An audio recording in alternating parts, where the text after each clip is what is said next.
అంటే అలా కాదు. ఇప్పుడు మామూలుగా మీరు ఏ యూఎస్‌లోనో, ఆస్ట్రేలియాలోనో ఉండి మీ సాఫ్ట్‌వేర్ ఉద్యోగం చేసుకుంటున్నో, లేకపోతే హైదరాబాద్‌లో ఉద్యోగం చేసుకుంటుంటే పెద్ద ఫరక్ పడదు. సార్. అసలు మీరు ఎందుకు పనికిరాని మనిషి కదా అవును సార్. మీ ఊర్లో. అవును సార్. రాజమౌళి వస్తున్నాడగో, పూరి జగన్నాథ్ వస్తున్నాడగో అన్నోళ్ళే కదా. అవును సార్. అవును సార్. అంటే మీకు డ్రాస్టిక్ చేంజ్ కదా. ఈడెందుకు పనికిరాడు అనుకున్నోడు చేసిన సినిమా అవును సార్. ఇప్పుడు అన్ని కోట్లు కలెక్ట్ చేస్తున్నది. ఎక్కడైనా మీ పేరే వినిపిస్తుంది. ఎవరు మాట్లాడినా మీ గురించే మాట్లాడుతున్నారు సార్. ఎంత ఎంత గొప్ప సెలబ్రేషన్ అండి. నిజంగా సార్. ఇప్పుడు అన్నీ ఉన్నాడు, కారు కొనుక్కోవడం గొప్ప కాదండి.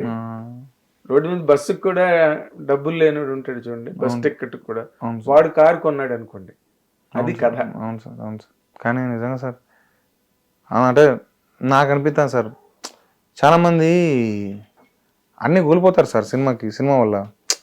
అన్నీ పర్సనల్ లైఫ్, ఫ్యామిలీ లైఫ్ అన్నీ పోతాయి. అవును. నిజాయితీగా కష్టపడతారు చూడు సార్, వాళ్ళకి దేవుడు ఒక్క అవకాశం ఇస్తే చాలు సార్.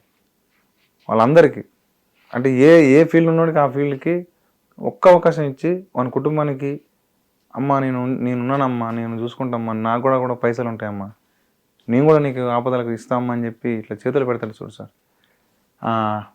అంటే ఆ కష్టపడేటోళ్ళందరికీ సార్ అన్నీ కోల్పోయి అంటే అట్లాంటి వాళ్ళకి నిజాయితీగా ఒక దానికోసం కష్టపెట్టేళ్ళకి ఒక్క అవకాశం దేవుడు ఇవ్వాలి సార్. అది నేను కోరుకుంటాను సార్ మనస్ఫూర్తిగా. వాళ్ళకి ఇంకా బాధలు పెట్టవద్దు సార్. వాడిని కూడా ఉండాలి కదా సార్ జీవితంలో ఒక నమ్మకం. అవును. అది ఇవ్వాలి సార్, దేవుడు ఇస్తే అంతే సార్. ఆ కళామ తల్లి ఇచ్చిన అంతే. అదేలేండి. అదే మీరు అక్కడి నుంచి మీ ఊరు నుంచి తెచ్చుకున్నది, అదే మీ సంస్కారం. మీ అమ్మగారు నాన్నగారి దగ్గర నుంచి తెచ్చుకున్న జన్మ సంస్కారం అంటారు. లేకపోతే అందరూ బాగుండాలని మీరు ఎందుకు కోరుకోవాలి?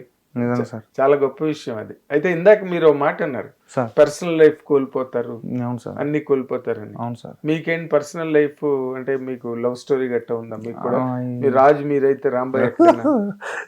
అవి లేవు సార్. అవి మనకి ఎవరు పడతారు సార్? మనకి ఎవరు పడతారండి? నన్ను కలిపిస్తారు. అవి అంటే సినిమా వాడికి కాడ పైసలే ఉండవు సార్. అంటే చేయడానికి పైసలు ఎందుకు? రాంబాయ్ లవ్ చేయలేదేంటి రాజుని? అదే సార్, అది మామూలుగా ఊళ్ళో ఎవరో అట్లా నడుతుంది సార్.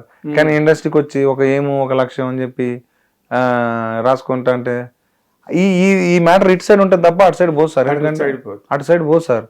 ఎందుకంటే మళ్ళీ అన్నీ పోతాయి కదా సార్. పైసలు ఉండవు, ముఖ్యంగా కావాలని ఉండదు. ఎంతసేపు ఎవరు పిలుస్తారా, ఏంది, ఎట్లా చెప్పాలన్నా కదా, ఏంది ఇది అని చెప్పి ప్రతిరోజు పరీక్ష. అంతే సార్. సో ఇందులో మీరు రాంబాయిని కోల్పోయారు సార్. పెళ్ళైంది సార్. మళ్ళా చూస్తే ఏమన్నా అంటే రాంబాయి లేదు సార్ నాకు అప్పుడు కూడా. నేను అప్పుడు మాట చెప్తున్నాను, నేను పెళ్ళైన తర్వాత మాట్లాడట్లా. అప్పుడు కూడా లేదు సార్, అప్పుడు కూడా లేదు. మీరు ఏమీ లేకుండా అంత గొప్ప లవ్ స్టోరీ అంటే వాట్ ప్రాంప్టెడ్ యూ, మిమ్మల్ని ఇన్స్పైర్ చేసిన పాయింట్ ఏంటి? అంటే నాకు ఇట్లుంటే బాగుండే, ఇట్లా లవ్ చేస్తే బాగుండే, ఇట్లుంటే పంచుకుంటుంది అనిపిస్తుంది కదా సార్. అది మీరు రాసుకున్నారు. అవును సార్. ఇట్లుంటే మంచిగా ఉంటుంది, ఇట్లయితే బాగుండే, ఇట్లుంటే అది అనిపించింది. అంటే మన కోసం ఒక అమ్మాయి ఉంటుంది చూడండి సార్. మన కోసం ఒక అమ్మాయి ఎదురు చూసి, నాకు అక్కడ డబ్బులు లేవు, నాకు అక్కడ బట్టలు లేవు, పండగకి నేనేం కొనుక్కోవాలన్నప్పుడు నేను కొనిపిస్తానని చెప్పి కొనటం, నాకేమన్నా ఉన్నప్పుడు, అప్పులు ఉన్నప్పుడు నేను ఇస్తానని చెప్పి ఇవ్వటం, ఒక భరోసా ఇచ్చే అమ్మాయి ఉంటుంది చూడండి సార్. ఆ అమ్మాయి ఉన్నవాడు అదృష్టవంతుడు సార్. నాకు అట్లా అనిపిస్తుంది, అరే ఇట్లాంటివి కదరా, అంటే వాళ్ళకి ఈ అమ్మకాలు లేనప్పుడు వాడించుకుంటా జాగ్రత్త అని చెప్పి. ఇది నాకు ఎందుకో సార్ అట్లా ఉండే అమ్మాయి అంటే నా మస్తు ఇష్టం. సో అట్లాంటి అమ్మాయి ఉంటే ఎట్లుంటుంది అని చెప్పేసి అలా కొన్ని ట్రాక్స్ ఉంటాయి సార్. మన సెకండ్ హాఫ్ లో ఆటో కొనిస్తుంది. అవును సినిమా మీకు మొత్తం చెప్తాను కదా నేను సార్. అది నాకు అట్లా అనిపించి అది రాసింది సార్. ఇట్లుంటే బాగుంది అనిపించి. అదేలేండి.